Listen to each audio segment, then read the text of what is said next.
તો જો ગયા લેક્ચરમાં આપણે જે 5, 6 અને 8 નંબરની થિયરી ચલાવી હતી અને હવે આપણે પ્રશ્ન નંબર પહોંચ્યા છીએ પ્રશ્ન નંબર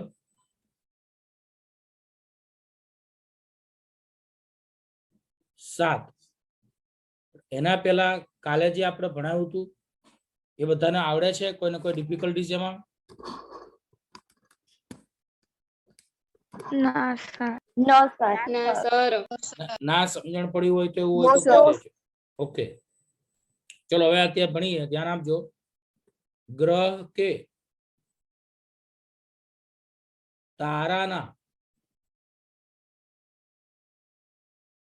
પરિમાણનું માપન આપણે આજે સમજવાનું છે. ગ્રહ કે તારાના પરિમાણનું માપન. ગ્રહ કે તારાના પરિમાણનું માપન કેવી રીતે થશે એની આપણે સમજીએ. ઘણા કે સાહેબ આ પરિમાણ એટલે શું? પેલા પરિમાણનો મતલબ હું તમને સમજાવું. પરિમાણનો મતલબ થાય કદ. બોલો અત્યાર સુધી તમે જેને ઘનફળ કહેતા હતા, બોલો એનું ફિઝિક્સમાં નામ શું થઈ ગયું છે? કદ. હવે બોલો ગ્રહ અને તારા કેવા આકારના હોય? ચોરસ, ત્રિકોણ કે લંબચોરસ? ગોળ. ગોળ. Very good. બોલો ગ્રહ કે તારા એ ગોળ હોય અને ગોળાનું કદ આપણે હકીકતમાં અહીંયા શોધવાનું છે. ગોળાનું કદ બોલો તો એનું સૂત્ર બધાને કદાચ આવડતું હશે. 4/3 પાય ઘન. બોલો ગોળાનું કદ નું સૂત્ર તમે લોકો 4/3 પાય ઘન જાણો છો. 4/3 પાય ઘન આપણે જાણીએ છીએ. હવે બધાને ખ્યાલ આવે આર એ ગ્રહની ત્રિજ્યા છે.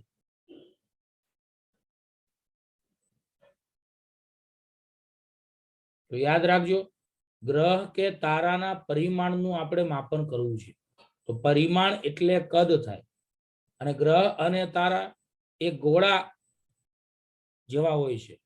આથી ગ્રહ કે તારાનું પરિમાણ એટલે કે ગોળાનું કદ જ થાય. પરિવાર ગ્રહ એટલે કે તારા એ ગોળ હોય છે. તો ગ્રહ અને તારાનું જે પરિમાણ છે એ ગોળાના કદ જેટલું જ થાય, એટલે કે 4/3 પાય ઘન જેટલું થાય. તો બોલો આપણે આ જે થિયરી છે એમાં આપણે શું માપવું છે? તો આપણે આ થિયરીમાં 4/3 પાય ઘન માપવું છે. 4/3 પાય ઘન માપવા માટે શું કરવાનું આપણે? તો તમારે ગ્રહની ત્રિજ્યા આર શોધવી પડે. બોલો ગ્રહની ત્રિજ્યા આર માટે તમારે શું શોધવું પડે? તો ગ્રહની ત્રિજ્યા આર માટે તમારે ગ્રહનો વ્યાસ શોધવો પડે. હકીકતમાં આ થિયરી ગ્રહનો વ્યાસ શોધવાની છે. બોલો તમને ગ્રહનો વ્યાસ મળે તો એના અડધા કરતા ગ્રહની ત્રિજ્યા મળે. ગ્રહની ત્રિજ્યાને આ સૂત્રમાં મૂકો એટલે તમને 4/3 પાય ઘન એટલે કે પરિમાણ તમારે જે શોધવાનું છે એ મળે.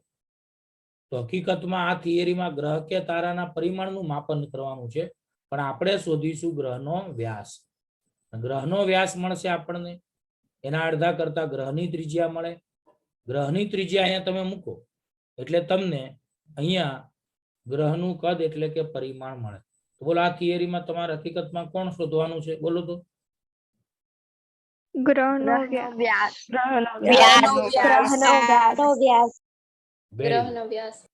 Very good. હવે આપણે અહીંયા માની લો કે આ પૃથ્વી છે. આને આપણે પૃથ્વી કહીએ. હવે અહીંયા ધારો કે કોઈ ગ્રહ છે. ગ્રહ આપણે નાનો દોરીએ છીએ કારણ કે પૃથ્વીથી દૂર આવેલો છે. ચલો અહીંયાથી અહીંયા સુધીનો હું એ અને આને હું બી કહું. બધાને ખ્યાલ આવે? હું આને સ્મોલ ડી વડે દર્શાવું તો મને કોઈ કહેશે આમાં કે આકૃતિ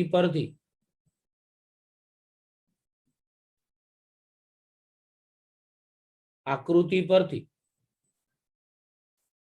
એ બી બરાબર સ્મોલ ડી, આને બોલો તમે શું કહી શકશો? કોઈ કહેશે એ બી બરાબર સ્મોલ ડી ને? ગ્રહનો વ્યાસ. Very good. Very good. વ્યાસ.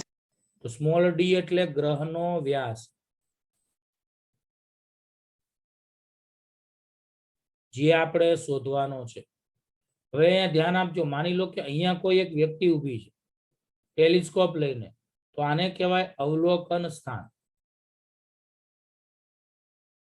તો અહીંયા કોઈ વ્યક્તિ ઊભી છે, એને આપણે અવલોકન સ્થાન કહીએ. તો બોલો અહીંયા કોઈ વ્યક્તિને આપણે ટેલિસ્કોપ આપી દઈએ, અને ટેલિસ્કોપ આપીને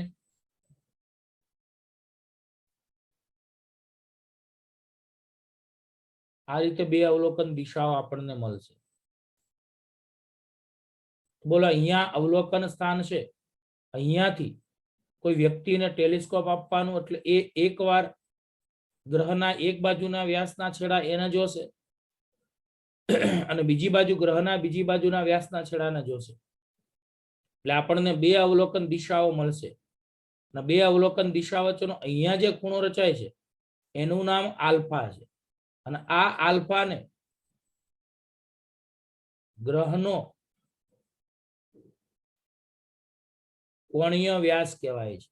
થોડા આલ્ફાને ગ્રહનો કોણીય વ્યાસ કહેવાય છે, અને સ્મોલ ડી એટલે ગ્રહનો વ્યાસ.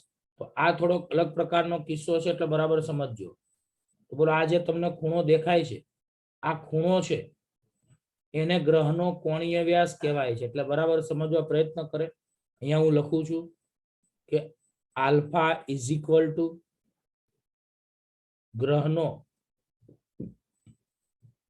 કોણીય વ્યાસ. આ ખાલી વ્યાસ છે અને આ કોણીય વ્યાસ છે, અને બેમાં તફાવત છે.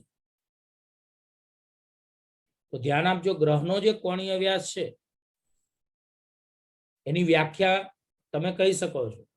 બોલો એની વ્યાખ્યા કોઈને ખ્યાલ આવશે? કોણ કહેશે એની વ્યાખ્યા? એક વાત તમે સમજાવી દો. બોલો આને તમે શું કહો છો? ગ્રહનો વ્યાસ. તો ગ્રહના વ્યાસે પૃથ્વી પરના અવલોકન સ્થાન સાથે બનાવેલા ખૂણાને, ગ્રહના વ્યાસે પૃથ્વી પરના અવલોકન સ્થાન સાથે બનાવેલા ખૂણાને કોને બોલો? તો ગ્રહના વ્યાસે પૃથ્વી પરના પૃથ્વી પરના કોઈ અવલોકન સ્થળે આંતરાતો ખૂણો આલ્ફા હોય તો આલ્ફાને ગ્રહનો કોણીય વ્યાસ કહે છે. ઓકે, ધ્યાન આપજો ખાસ કે ગ્રહના વ્યાસે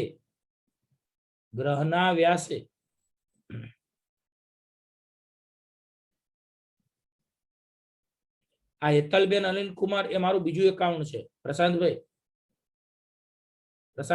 અવાજ આવે છે? હા સાહેબ, અવાજ આવે છે. હા, એમ એકાઉન્ટ મારું જ છે. ઓકે સાહેબ. હા, એમાંથી જ લિંક મોકલાય છે. હા હા. તો યાદ રાખજો, આલ્ફા બરાબર ગ્રહના વ્યાસે, તો ગ્રહના વ્યાસે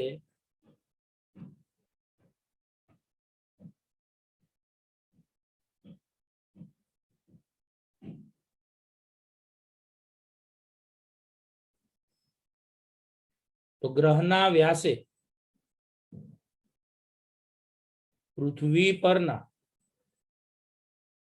અવલોકન સ્થાન સાથે આંતરેલા ખૂણાને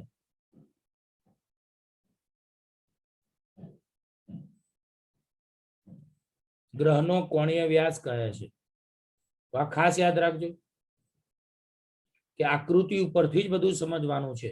તો ગ્રહના વ્યાસે પૃથ્વી પરના અવલોકન સ્થાન સાથે આંતરેલા ખૂણાને ગ્રહનો કોણીય વ્યાસ કહેવામાં આવે છે. હવે આપણે કામ કરીએ. હું આમાં કોને કેન્દ્ર તરીકે લઈ તો જરા તમે જોજો. હું અહીંયા અવલોકન સ્થાનને કેન્દ્ર તરીકે લઈ, બધાને ખબર છે આ પૃથ્વી છે અને આ ગ્રહ છે. પૃથ્વી અને ગ્રહ વચ્ચેનું અંતર આ કેપિટલ ડી છે. તો પૃથ્વી અને ગ્રહ વચ્ચેનું અંતર કેપિટલ ડી છે. હવે હું પૃથ્વીને કેન્દ્ર તરીકે લઈ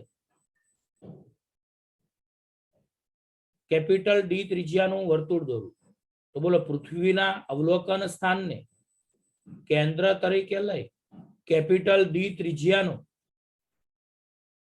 આપણે વર્તુળ દોરીએ તો અહીંયા ચાપ AB બરાબર લગભગ આ રેખા અહીંયા ડી જેટલો લખી શકાય છે. તો અહીંયા તમે લોકો જાણો છો, ફરીવાર બોલું છું કે પૃથ્વી પરના અવલોકન સ્થાનને કેન્દ્ર તરીકે લઈ અને તમે અહીંયા ચાપ દોરી શકો છો. તો પૃથ્વી પરના અવલોકન સ્થાનને કેન્દ્ર તરીકે લઈ ચાપ AB આપણે દોરીએ, મતલબ અહીંયા વર્તુળાકાર વર્તુળ દોરીએ તો આપણને ચાપ AB મળે. એના બરાબર ડી લખી શકાય, ત્રિજ્યા કેપિટલ ડી, અને ખૂણાની જગ્યાએ આપણે આલ્ફા લખી શકીએ છીએ. ફરીવાર હું બોલું છું કે અવલોકન સ્થાનને કેન્દ્ર તરીકે લઈ કેપિટલ ડી ત્રિજ્યાનું વર્તુળ દોરવામાં આવે તો અહીંયા આપણને ચાપ AB એટલે કે સ્મોલ ડી મળે છે. તો ત્રિજ્યા કેપિટલ ડી, ચાપ સ્મોલ ડી અને ખૂણો થીટા. તો બધાને ગયા લેક્ચરમાં મેં કીધું હતું કે જો ખૂણો અતિ સૂક્ષ્મ હોય, જો ખૂણો અતિ સૂક્ષ્મ હોય અને રેડિયનમાં હોય, જો ખૂણો અતિ સૂક્ષ્મ હોય અને રેડિયનમાં હોય તો ખૂણો બરાબર ચાપ ભાગ્યા ત્રિજ્યા લખી શકાય. ખૂણાની સંજ્ઞા તમે આલ્ફા જાણો છો, અહીંયા ચાપ સ્મોલ ડી છે અને ત્રિજ્યા કેપિટલ ડી છે. તો આ રીતનું આપણને એક અહીંયા સૂત્ર મળે છે. આમાંથી હું કેપિટલ ડી ને ભાગાકારમાંથી ગુણાકારમાં લઈ જાઉં અને સોરી કેપિટલ જે ડી તમને દેખાઈ રહ્યું છે સ્મોલ ડી ને આપણે કરતા બનાવીએ, કેપિટલ ડી ને ભાગાકારમાંથી ગુણાકારમાં લઈ જઈએ તો small D is equal to alpha into capital D. આ આપણે દાખલા માટે જરૂર પડશે, તો આ બધા યાદ રાખવાનું રહેશે. તો ફરીવાર રિવિઝન કરાવી દો, ધ્યાન આપજો ખાસ. ગ્રહ કે તારાના પરિમાણનું માપન કેવી રીતે કરશો એની આપણે અહીંયા ચર્ચા કરી રહ્યા છીએ.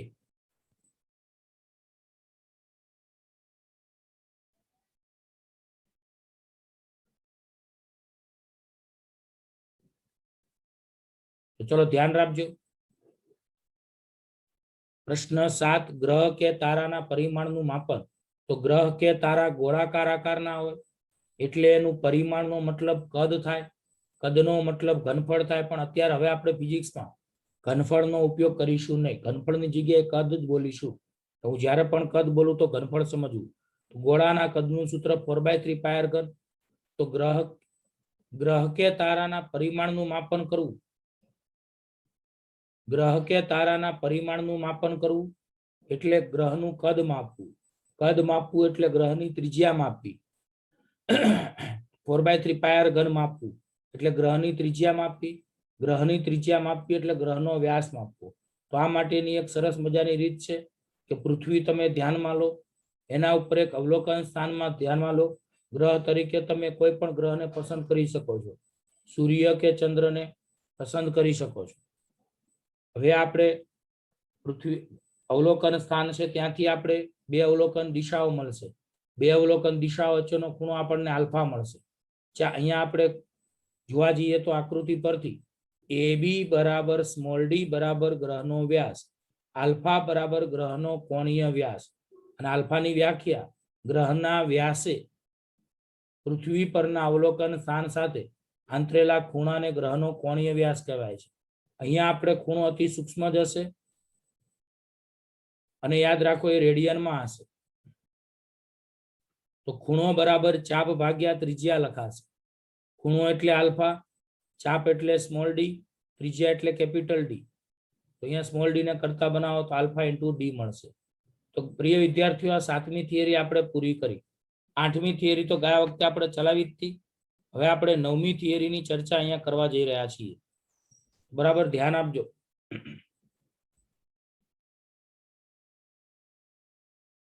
પ્રશ્ન નંબર 9. કાલે બધાય પાસે કેલ્ક્યુલેટર હોવું જોઈએ. કાલે ફરજિયાત હું કેલ્ક્યુલેટર 100% તમને શીખવાડીશ. કાલે બધા કેલ્સી લઈને રાખજો. બરાબર, ના લાયા હોય તો પ્લીઝ લાવી દેજો. તો હવે 9મી થિયરી છે લંબાઈનો વિસ્તાર જણાવો. લંબાઈનો વિસ્તાર આપણે સમજવાનો છે. તો યાદ રાખો ખાસ કે લંબાઈનો વિસ્તાર, તો લંબાઈનો વિસ્તાર છે 10⁻⁻⁴ 14 મીટર થી 10⁻21 મીટર સુધીનો. આનો મતલબ શું કે ઓછામાં ઓછું અંતર 10⁻14 મીટર, વધારેમાં વધારે 10⁻21 મીટર. તો ઓછામાં ઓછું 10⁻14 મીટર. આ 10⁻14 મીટર શું છે? તો આને કહેવાય છે ન્યુક્લિયસની સાઇઝ. વધારેમાં વધારે અંતર કોનું છે? તો એને કહેવાય છે ગેલેક્સીની સાઇઝ. તો ધ્યાન રાખજો એમસીક્યુ માટે ખાસ. લંબાઈનો વિસ્તાર કેટલો? તો લંબાઈનો વિસ્તાર 10⁻14 મીટર થી 10⁻21 મીટર સુધીનો છે. એટલે કે ઓછામાં ઓછું અંતર 10⁻14 મીટર, વધારેમાં વધારે 10⁻21 મીટર. બોલો ન્યુક્લિયસની સાઇઝ એ 10⁻14 મીટર ઓછામાં ઓછા ક્રમની ગણાય છે, અને વધારેમાં વધારે ગેલેક્સીની સાઇઝ કહેવાય છે. તો એમસીક્યુ માં યાદ રાખજો. બોલો ઓછામાં ઓછી સાઇઝ કોની અને કેટલી? ન્યુક્લિયસની સાઇઝ ને 10⁻14 ગેલેક્સીની સાઇઝ વધુમાં વધુ અને 10⁻21 મીટર છે. હવે ધ્યાન આપજો ખાસ. આ સિવાય હું તમને બીજું કહું, લંબાઈના નાના મોટા એકમોની આપણે આજે ચર્ચા કરીશું.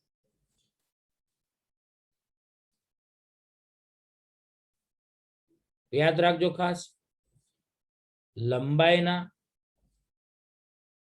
નાના એકમો. લંબાઈના નાના એકમો કયા કયા છે? તો લંબાઈના નાના એકમોમાં યાદ રાખજો ખાસ કે લંબાઈના નાના એકમોમાં આવે છે 1 એંગસ્ટ્રોમ, જેને તમે આ રીતે 1 એંગસ્ટ્રોમ લખી શકો છો. 1 એંગસ્ટ્રોમ બરાબર 10⁻10 મીટર. આ યાદ રાખજો ખાસ. પેલી 10 ની ખાલી જગ્યાઓ મેં શીખવાડી હતી, એમાં તમારે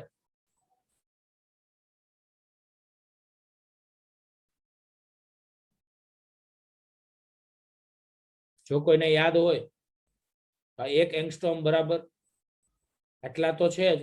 પછી તમને કોઈને ખબર હોય તો આને શું વંચાય, અને આપણે બે રીતે વાંચતા હતા. કોઈને આવડે તો બોલો. 1 ફર્મીમીટર 1 ફેમ્ટોમીટર. તો આને બે 1 ફેમ્ટોમીટર વેરી ગુડ, વેરી ગુડ. પણ આને બે રીતે આપણે બોલી શકીએ. 1 ફેમ્ટોમીટર એ બોલી શકીએ અને 1 ફર્મી પણ બોલી શકીએ છીએ. ફર્મીમીટર બોલી. બંને બે વસ્તુ સરખી જ છે. અને આની જગ્યાએ તમે 10⁻15 મીટર લખી શકો છો. તો યાદ રાખજો, આ બંને એ લંબાઈના નાના એકમો છે. બોલા, બંને લંબાઈના કેવા એકમો છે? નાના એકમો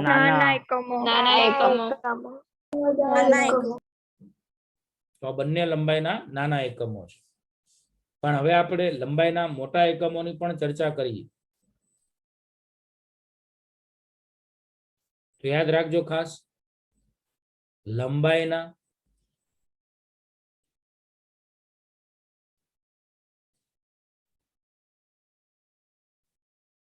મોટા એકમો.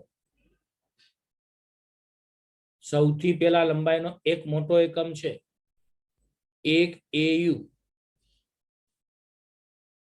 એને કહેવાય છે 1 એસ્ટ્રોનોમિકલ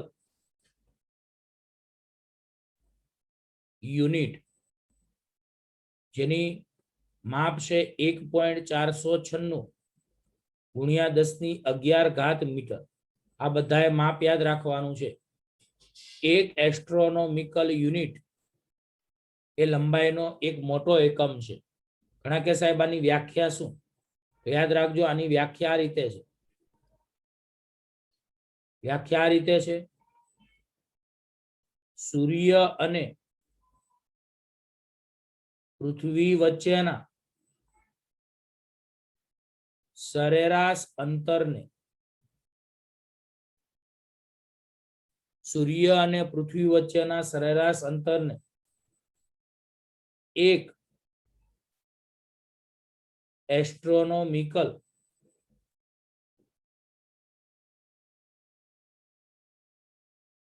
યુનિટ કહેવાય છે. તો યાદ રાખજો ખાસ, સૂર્ય અને પૃથ્વી વચ્ચેના સરેરાશ અંતરને એક એસ્ટ્રોનોમિકલ યુનિટ કહેવાય છે. સૂર્ય અને પૃથ્વી વચ્ચેના અંતરને એક એસ્ટ્રોનોમિકલ યુનિટ કહેવાય છે. તો આ એક પેલો લંબાઈનો મોટો એકમ છે. તો લંબાઈનો મોટો એકમ 1 AU એટલે એને એક એસ્ટ્રોનોમિકલ યુનિટ કહેવાય છે. અને એક એસ્ટ્રોનોમિકલ યુનિટ એટલે 1.496 ગુણ્યા 1011 મીટર. 1.496 ગુણ્યા 1011 મીટર.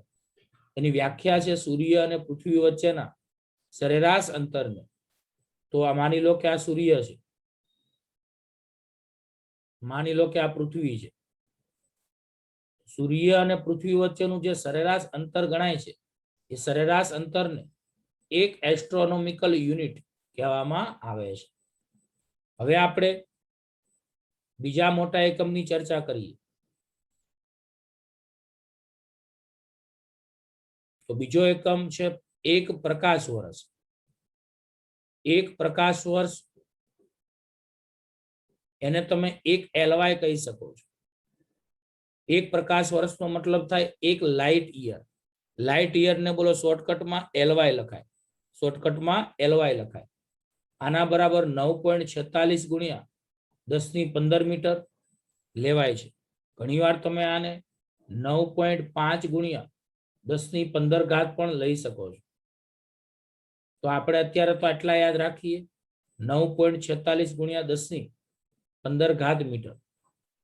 બોલો 1 પ્રકાશ વર્ષ છે એને આપણે શોર્ટકટમાં 1 લાઇટ યર એટલે LY વડે દર્શાવી શકીએ છીએ. 1 લાઇટ યર બરાબર 9.46 ગુણ્યા 1015 મીટર. આની ઘણા કે સાહેબ વ્યાખ્યા તો પેમ્પલેટમાં આપી નથી, તો શું કરીએ? તો એક્સ્ટ્રા વ્યાખ્યા હું તમને આપું કે પ્રકાશ વર્ષ એટલે શું? તો પ્રકાશે શૂન્યાવકાશમાં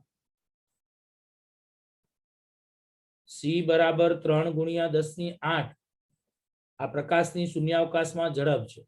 C બરાબર 3 ગુણ્યા 10⁸ મીટર પ્રતિ સેકન્ડ એ શૂન્યાવકાશમાં પ્રકાશની ઝડપ છે. તો પ્રકાશ એ શૂન્યાવકાશમાં C બરાબર 3 ગુણ્યા 10⁸ મીટર પ્રતિ સેકન્ડની ઝડપથી 1 વર્ષમાં કાપેલા અંતરને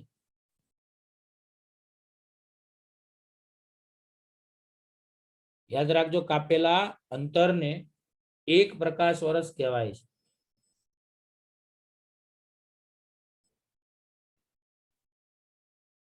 તો 1 પ્રકાશ વર્ષ એટલે 1 લાઇટ યર. એને 9.46 ગુણ્યા 1015 મીટર એનું માપ છે. અને એની વ્યાખ્યા છે પ્રકાશ એ શૂન્યાવકાશમાં C બરાબર 3 ગુણ્યા 10⁸ મીટર પ્રતિ સેકન્ડની ઝડપથી 1 વર્ષમાં કાપેલા અંતરને 1 પ્રકાશ વર્ષ કહેવામાં આવે છે. અને ત્યાર પછી ત્રીજો એકમ ખાસ ધ્યાન રાખજો.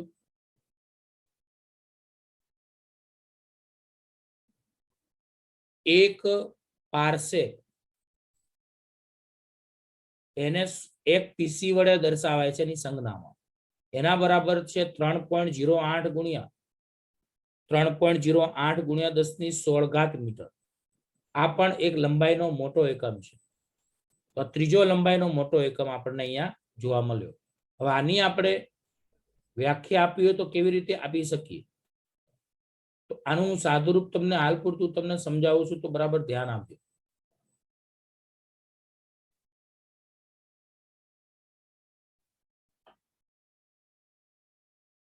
માની લો કે આ સૂર્ય છે,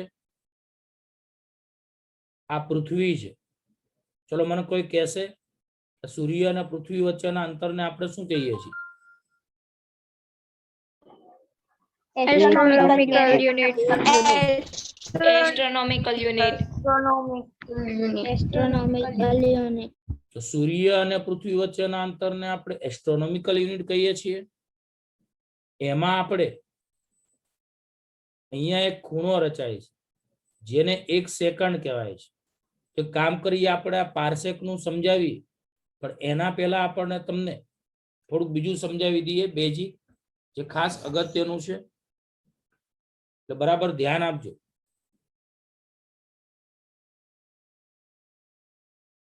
ખાસ યાદ રાખો.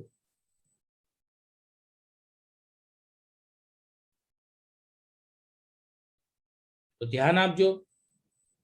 મેં તમને આમ તો પેલા દિવસે સમજાવ્યું હતું કે બોલો પાય છે એ ખૂણાના સંદર્ભમાં લેવાય, તો આપણે એને કેટલા લઈએ છીએ? 180 ડિગ્રી. ખબર છે બધાને? તો એટલું યાદ રાખો, 180 ડિગ્રી હોય, 180 ડિગ્રી હોય તો 180 ડિગ્રી ને આપણે પાય રેડિયન કહીએ છીએ. બધાને ખબર છે કે 360 ડિગ્રી એટલે 2 પાય રેડિયન. આના અડધા કરો તો 90 ડિગ્રી એટલે π/2 રેડિયન થાય.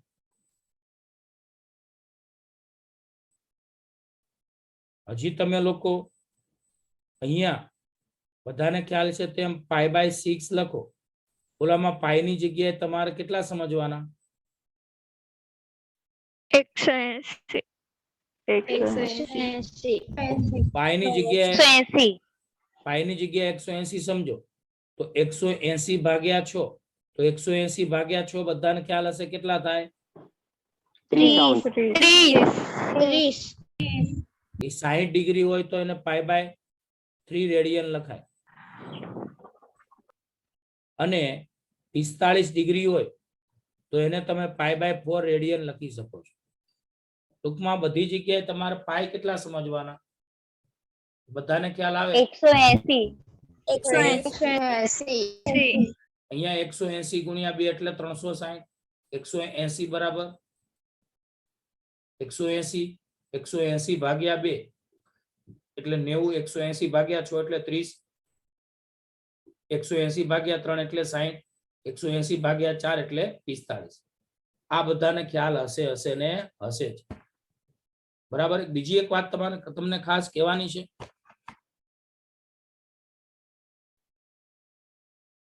કે અત્યારે જે હું અહીંયા સૂત્રો લખું એ બધાને ફરજિયાત કાલે મોઢે હોવા જોઈએ. આ વિડીયો લેક્ચરમાંથી જોઈને આ ખાસ યાદ રાખવા વાળું આખું પેજ એ તમારે થિયરીના ચોપડામાં જો કે બધું લખવાનું જ છે. બરાબર. તો હું ફરીવાર બોલું છું.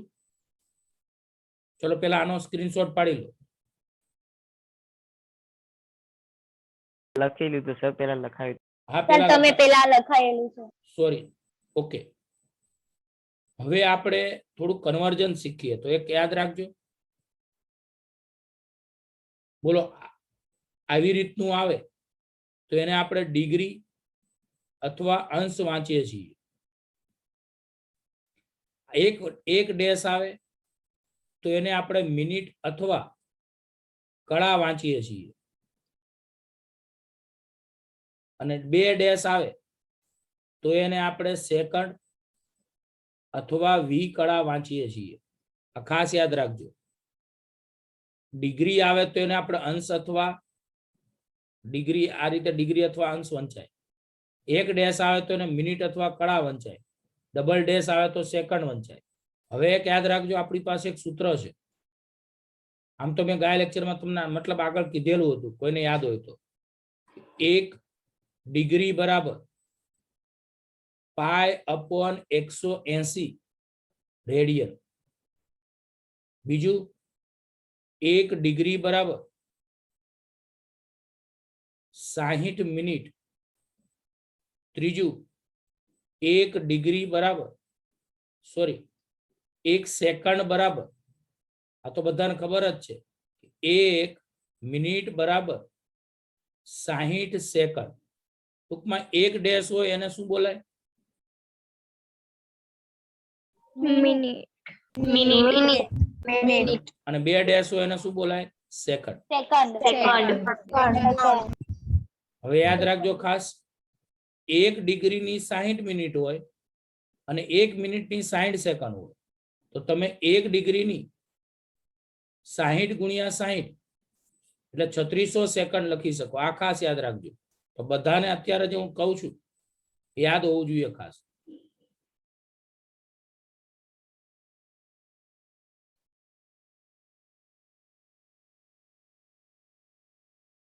તો 1 ડિગ્રી બરાબર 3600 સેકન્ડ. ચલો આટલી ખ્યાલ આવી ગયો બધાને. હવે આપણે આના બાજુમાં એનું ઊંધું લખીએ છીએ.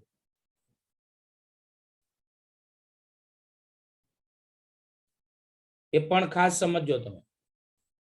બધાને ખ્યાલ છે? મીટિંગ પૂરી થઈ જાય તો ફરીવાર જોઈન્ટ થવાનું, બરાબર?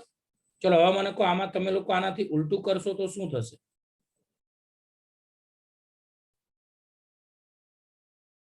તો ચલો 3600 સેકન્ડ બરાબર 1 ડિગ્રી. અહીંયાથી 1 ડિગ્રી બરાબર π/180 રેડિયન. તો હું 1 રેડિયન ને કરતા બનાવું તો 180 ભાગાકારમાં છે, ગુણાકારમાં જતા રહેશે. પાય ગુણાકારમાં છે, ભાગાકારમાં. 1 રેડિયન બરાબર 180/π ડિગ્રી આવશે. કોઈને આવું ના લખવું હોય તો 1/π/180 તમે લખી શકો છો. 1/π/180. પણ અહીંયા તમે આખા કૌંસની જગ્યાએ 12 તમે ડિગ્રી લખી શકો છો. પછી અહીંયા 1 ડિગ્રી બરાબર 60 મિનિટ છે. તો તમે 1 મિનિટ બરાબર આને આમાં 60 ને છેદમાં લઈ જાઓ તમે. તો અહીંયા તમે 60 ને છેદમાં લઈ જાઓ તો તમે લોકો 1 મિનિટ બરાબર 1/60 ડિગ્રી લખી શકો છો. આ જ રીતે આમાં 60 ને છેદમાં લઈ જાઓ તો 1 સેકન્ડ બરાબર 1/60 મિનિટ લખી શકાય. અને આમાં તમે 3600 ને છેદમાં લઈ જાઓ તો 1 સેકન્ડ બરાબર 1/3600 ડિગ્રી લખી શકો છો. તો જો આનો ઉપયોગ આપણે પેલી આગળની થિયરી હજી બાકી છે એમાં આપણે કરી શકીએ છીએ. એટલે ખાસ ધ્યાન રાખજો આ કન્વર્જન. ચલો આનો સ્ક્રીનશોટ પાડી લો બધા.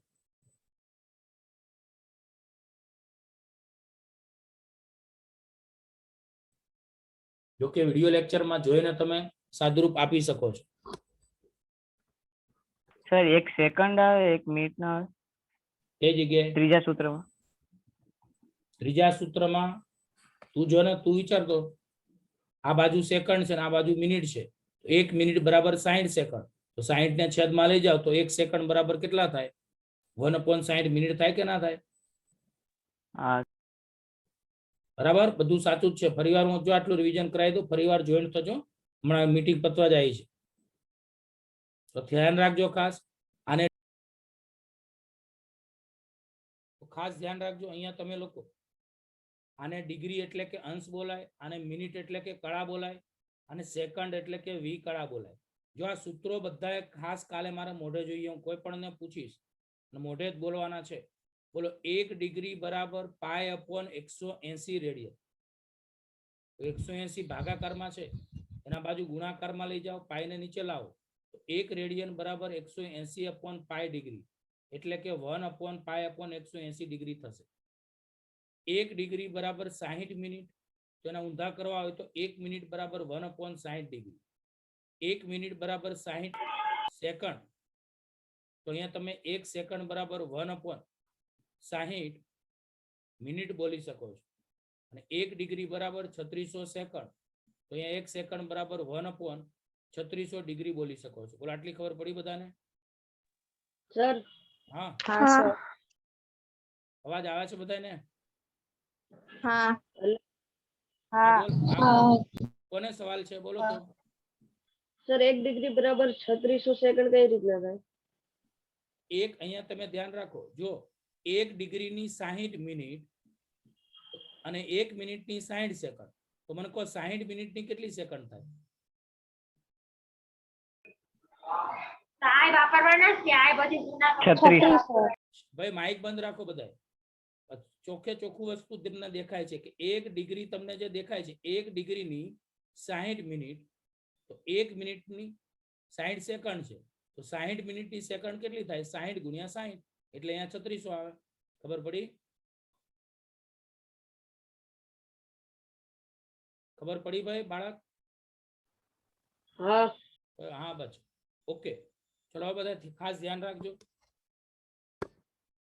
1 મિનિટ. આ તમે લોકો સ્ક્રીનશોટ પાડી લો.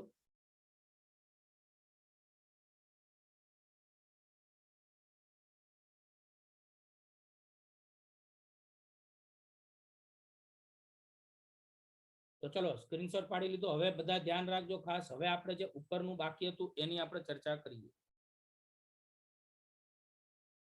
તો ઉપરમાં તમે લોકો 1 પાર્સેક બરાબર આપણે આટલા આવ્યા હતા. હવે આ કેવી રીતે તારવ્યા એની આપણે ચર્ચા કરીએ અહીંયા.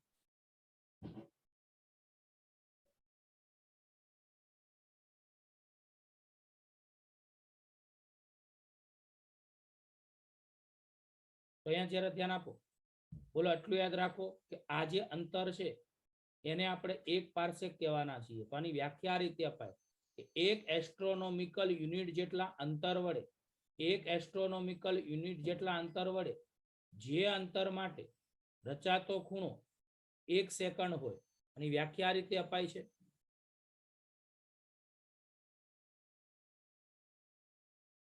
કે 1 એસ્ટ્રોનોમિકલ યુનિટ જેટલા અંતર વડે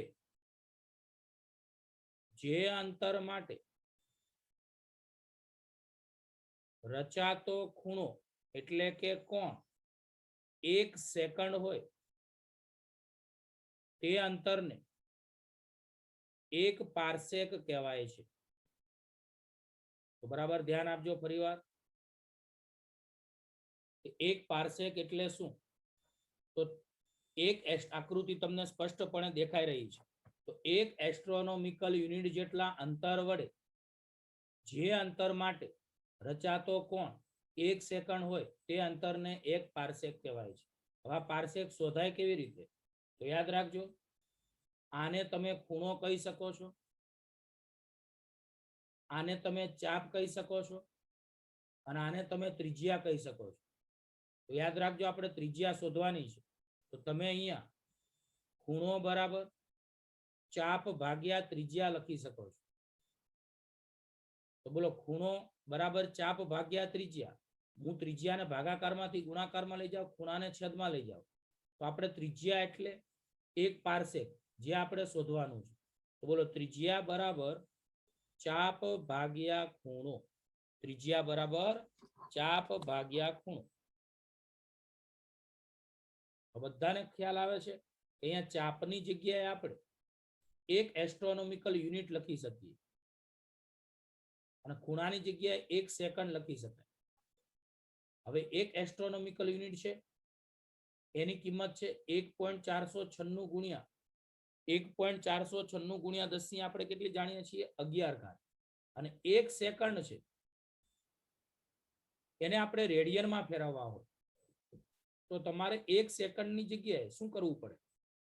તો યાદ રાખજો ખાસ કે 1 સેકન્ડ જે તમને દેખાય છે એને તમારે પેલા ડિગ્રીમાં ફેરવવા હોય તો હમણાં આપણે લખ્યું 1 સેકન્ડ બરાબર 1/3600 ડિગ્રી.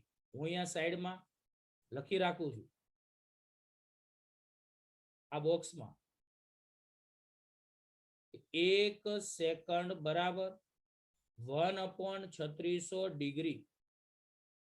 1 સેકન્ડ બરાબર 1/3600 ડિગ્રી. તો આને રેડિયનમાં ફેરવવા હોય તો તમારી પાસે 1 ડિગ્રીના π/180 રેડિયન છે. આની આપણે કાલે પ્રેક્ટિસ કરાવીશું એટલે બધા લોકો ખાસ કેલ્સી રાખજો સાથે. 1 સેકન્ડ બરાબર 1/3600 ડિગ્રીની જગ્યાએ π/180 રેડિયન. એટલે આ રીતે તમારે લખી શકાય. ફરીવાર હમણાં મેં શીખવાડ્યું કે 1 સેકન્ડ બરાબર 1/3600 ડિગ્રી. ઘણા કે સાહેબ ક્યાં છે? તો તમે જોઈ શકો છો આ બાજુનો જે બોક્સ છે 1 સેકન્ડ બરાબર 1/3600 ડિગ્રી આપણે આવેલું છે. 1 સેકન્ડ બરાબર તમે અહીંયા 1/3600 ડિગ્રી લખી શકો. ડિગ્રીની જગ્યાએ π/180 રેડિયન લખી શકાય. એટલે હવે આપણે આ જે ત્રિજ્યા હતી એ ત્રિજ્યાની જગ્યાએ હું 1 પાર્સેક લખું છું. આ ત્રિજ્યાની જગ્યાએ તમે 1 પાર્સેક લખી શકો છો જે તમારે શોધવાનું હતું. તો 1 પાર્સેક બરાબર 1.496 ગુણ્યા 10 ની 11 ઘાત છેદમાં 1/3600. અહીંયા તમને ડિગ્રીને રેડિયનમાં ફેરવવા માટે π/180 રેડિયન તમે લખી શકો છો. હવે બોલો આ 3600 છે છેદનો છેદ અંશમાં, 180 છે એ પણ છેદનો છેદ અંશમાં. માટે તમે આનું સાદુરૂપ આપશો તો 1 પાર્સેક બરાબર 1.496 ગુણ્યા 10 ની 11 ઘાત ગુણ્યા 3600 ગુણ્યા 180 અને છેદમાં પાઈ એટલે 3.14 આવશે. તો આની કિંમત તમે અહીંયા મૂકશો તો આ સાદુરૂપ હું કાલે તમને કેલ્ક્યુલેટર નું શીખવાડવાનો છું. કાલે બધા પાસે કેલ્ક્યુલેટર હોવું જોઈએ. આને સેકન્ડ ના વાંચતા, 10⁻11 છે. તો આનું સાદુરૂપ કાલે આપણે આપીશું તો 3.08 ગુણ્યા 10⁻16 આજે 1 પાર્સેક ની કિંમત છે સાબિત થશે. તો સાદુરૂપ હું કાલે તમને શીખવાડીશ. તો ચલો અહીંયા ધ્યાન આપજો. આજે આપણે સૌથી પહેલા 7મી થિયરી ગ્રહ કે તારાના પરિમાણનું માપન ચલાવ્યું. 8મી કાલે ચલાવી હતી. 9મી લંબાઈનો વિસ્તાર. તો લંબાઈનો વિસ્તાર કેટલો હોય છે બધાને ખ્યાલ આવે એમ 10⁻14 મીટર થી 10⁻21 મીટર. 10⁻14 મીટર ન્યુક્લિયસની સાઈઝ છે. 10⁻21 મીટર એ ગેલેક્સીની સાઈઝ છે. લંબાઈના નાના એકમોની વાત કરીએ તો એક એંગસ્ટ્રોમ બરાબર 10⁻10 મીટર. એક ફેમ્ટોમીટર અથવા એક ફર્મીમીટર એટલે 10⁻15 મીટર. આ લંબાઈનો નાનો એકમ છે. લંબાઈના મોટા એકમો 3 છે. એમાં પહેલો એકમ એક એસ્ટ્રોનોમિકલ યુનિટ, એને કહેવાય સૂર્ય અને પૃથ્વી વચ્ચેના સરેરાશ અંતરને એક એસ્ટ્રોનોમિકલ યુનિટ કહેવાય છે. અને એક AU બરાબર 1.496 ગુણ્યા 10⁻11 મીટર. આવું આપણી પાસે સૂત્ર આવે છે. બીજું એક પ્રકાશ વર્ષ, બીજો લંબાઈનો મોટો એકમ. તો એક પ્રકાશ વર્ષને એક લાઇટ યર કહેવાય છે, જેની કિંમત 9.46 ગુણ્યા 10⁻15 મીટર. અને આને આપણે વ્યાખ્યા રીતે લખી શકીએ કે પ્રકાશે શૂન્યાવકાશમાં c બરાબર 3 ગુણ્યા 10⁸ મીટર પ્રતિ સેકન્ડની ઝડપથી એક વર્ષમાં કાપેલા અંતરને એક પ્રકાશ વર્ષ કહેવાય છે. અને એક પાર્સેક, તો એક પીસી બરાબર 3.08 ગુણ્યા 10⁻16 મીટર. પાર્સેકની સંજ્ઞા પીસી છે અને એની વ્યાખ્યા આ રીતે છે કે એક એસ્ટ્રોનોમિકલ યુનિટ જેટલા અંતર વડે જે અંતર માટે રચાતો કોણ 1 સેકન્ડ હોય તે અંતરને એક પાર્સેક કહેવાય છે. હવે આપણી પાસે ખૂણો બરાબર ચાપ ભાગ્યા ત્રિજ્યા છે. તો ત્રિજ્યા બરાબર ચાપ ગુણ્યા ખૂણો. અહીંયા ત્રિજ્યા જ એટલે એક પાર્સેક, તો ત્રિજ્યાને એક પાર્સેક કહેવાય. ચાપની જગ્યાએ એક એસ્ટ્રોનોમિકલ યુનિટ, ખૂણાની જગ્યાએ 1 સેકન્ડ.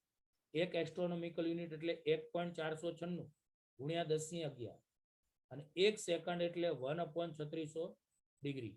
મેં તમને શીખવાડ્યું, આ ખાસ યાદ હોવું જોઈએ બધા. અને ડિગ્રીને રેડિયનમાં ફેરવવા π/180 વડે ગુણાય. આ છેદના છેદ ઉપર લઈ જાવ તો આવું થાય. અને આનું સાદુરૂપ એ હું તમને કાલે શીખવાડીશ. ચલો આટલે સુધી તો બધાને ખ્યાલ આવ્યો?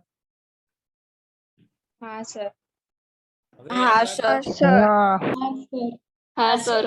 હવે એક નાની થિયરી પેમ્પલેટ જરા ખુલ્લી રાખે. થિયરી નંબર 11મી હશે. એમાં માત્ર એક જ વાક્ય કરવાનું છે તમારે. દળનો વિસ્તાર. તો દળનો વિસ્તાર 10⁻30 કિલોગ્રામ થી 10⁻55 કિલોગ્રામ સુધીનો છે. યાદ રાખજો, તમે ઇલેક્ટ્રોન નામ સાંભળ્યું હશે. આ ઇલેક્ટ્રોન એ અતિ સૂક્ષ્મમાં સૂક્ષ્મ કણ છે, જેનું દળ Me બરાબર 9.1 ગુણ્યા 10⁻31 કિલોગ્રામ લેવાય છે. હવે 9.1 ગુણ્યા 10⁻31 ના લખવું હોય તો આને આપણે એપ્રોક્સિમેટ 10 સમજીએ અને આ 10⁻31 કિલોગ્રામ. હવે આ 10⁻1 નથી એટલે એને 1 ઘાત કહી શકાય. તો 31 માંથી 1 જાય તો 10⁻30 કિલોગ્રામ વધે. સાદી ભાષામાં 10⁻30 કિલોગ્રામ એ સૌથી ઓછામાં ઓછું દળ છે. તો આ સૌથી ઓછામાં ઓછું દળ છે, જેને તમે ઇલેક્ટ્રોનનું દળ કહી શકો છો. તો બોલો, ઇલેક્ટ્રોનના દળનો ક્રમ 10⁻30 કિલોગ્રામ છે. 10⁻55 કિલોગ્રામ એ અવલોકિત વિશ્વનું દળ માનવામાં આવે છે. બોલો, જેવી રીતે ઓછામાં ઓછું લંબાઈ 10⁻14 મીટર હતી અને વધારેમાં વધારે અંતર 10⁻21 મીટર હતું, એમ બોલો અહીંયા ઓછામાં ઓછું દળ કેટલું? બોલો તો બાળકો. 10⁻30.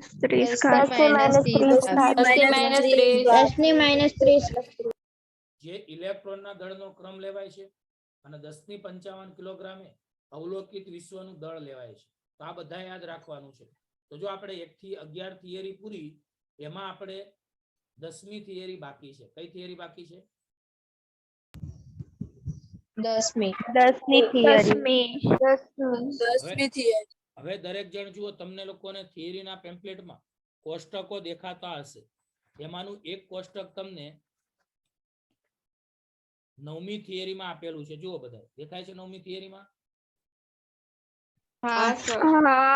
તો એ કોષ્ટકની બાજુમાં લખો માત્ર જાણકારી માટે. 9મી થિયરીના કોષ્ટકમાં લખો માત્ર જાણકારી માટે. એ કોષ્ટક કોઈ હોમવર્કમાં લખવાનું નથી અને મોઢે પણ કરવાનું નથી. પછી જો 11મી થિયરીમાં પણ એક કોષ્ટક દેખાય છે, એ પણ માત્ર જાણકારી માટે છે. લખ્યું?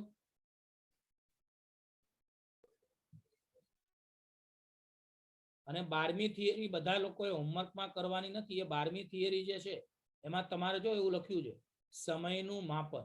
તો આ થિયરી પૂછાશે નહીં, કારણ કે આમાં સમયનું માપન તો આપણને ખબર છે ઘડિયાળ વડે જ થાય. તો આમાં તમારે આખી થિયરી અને આમાં કોષ્ટક આપેલું છે, એમાં તમે માત્ર જાણકારી માટે એવું લખી રાખો. લખ્યું? હા સર. ફરીવાર કહું છું, 9મી થિયરીમાં કોષ્ટક છે, એમાં માત્ર જાણકારી માટે 9મી, 11મી અને 12મી થિયરી. એમાં 12મી થિયરી જે આખી છે એ આખી થિયરી એ માત્ર જાણકારી માટે છે. આપણે આ ચેપ્ટર 2 માં અમુક થિયરીઓ આપેલી છે જે માત્ર જાણકારી માટે હોય, તે તમારે હોમવર્કમાં લખવાની નહીં.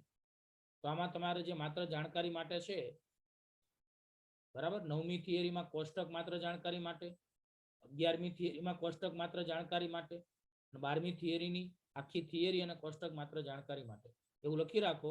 એટલે વાંચવાનું ખાલી નોલેજ માટે. ઓકે, ચલો હવે કોઈને કોઈ સવાલ આજના લેક્ચરમાં? મહેરબાની કરીને બધા લોકો હોમવર્ક ખાસ મોકલજો. જે વિદ્યાર્થીઓ હોમવર્ક નથી મોકલતા પછી એને સજા થશે, એટલે હોમવર્ક મહેરબાની કરીને દરરોજનું દરરોજ મોકલજો. બરાબર છે? સારું, ચલો તો આજે આપણે આટલા સુધી રાખીએ, બાકીનું કાલે ભણીશું. હા બોલ બેટા. સર 9મી થિયરી એ દાખલાના ચોપડામાં લખવાની કે? નહીં નહીં નહીં, આ બધી થિયરી છે તો થિયરીના ચોપડામાં જ લખવાની ને બકા, દાખલાના ચોપડામાં નહીં લખવાની. બધી થિયરીનું આગળ છે ને થિયરીનું પેમ્પલેટ છે અને પાછળ છે દાખલાનું પેમ્પલેટ છે. તો આજનું બધું થિયરીમાં તમારે લખવાનું છે, થિયરીના ચોપડામાં. ઓકે ઓકે સારું, ચલો તો આજે આપણે આટલે સુધી રાખીએ. બરાબર,